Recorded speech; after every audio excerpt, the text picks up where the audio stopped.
അർജുനൻ തൻ്റെ തീർത്ഥയാത്രാ പർവം സമാരംഭിച്ച് പല തീർത്ഥങ്ങളും കണ്ടും ഇതിനു മുമ്പ് ഒരിക്കൽ അദ്ദേഹം അങ്ങനെ ചെയ്തിട്ടുണ്ട്. ഒരു പാപപരിഹാരത്തിന് വേണ്ടി ധർമ്മപുത്രരും പാഞ്ചാലിയും കൂടി അധിവസിക്കുന്ന സന്നിവേശത്തിലേക്ക് ഓർക്കാതെ അവർ രണ്ടുപേരും അവിടെ ഇരിക്കുന്നു എന്ന വസ്തുത ധരിക്കാതെ പെട്ടെന്ന് വിലങ്ങനെ കടന്ന് അപ്പുറത്തേക്ക് ആയുധശാലയിലേക്ക് പോയി ആയുധം എടുക്കാൻ വേണ്ടി പോയതാണ്.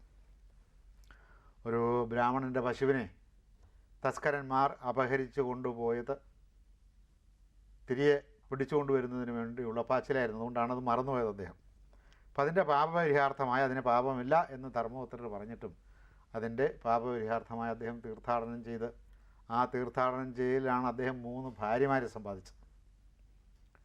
വിലൂപിയുണ്ട്, ചിത്രാംഗതയുണ്ട്, സുഭദ്ര, ഇങ്ങനെ 3 ഭാര്യമാരെ കൂടി ആ തീർത്ഥാടനത്തിൽ കിട്ടി.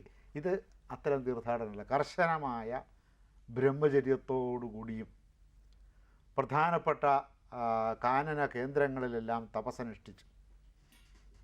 ആ യാത്ര തന്നെ ഒരു തപസ്സായിരുന്നു എന്നാണ് വ്യാസൻ വർണ്ണിച്ചിരിക്കുന്നത്.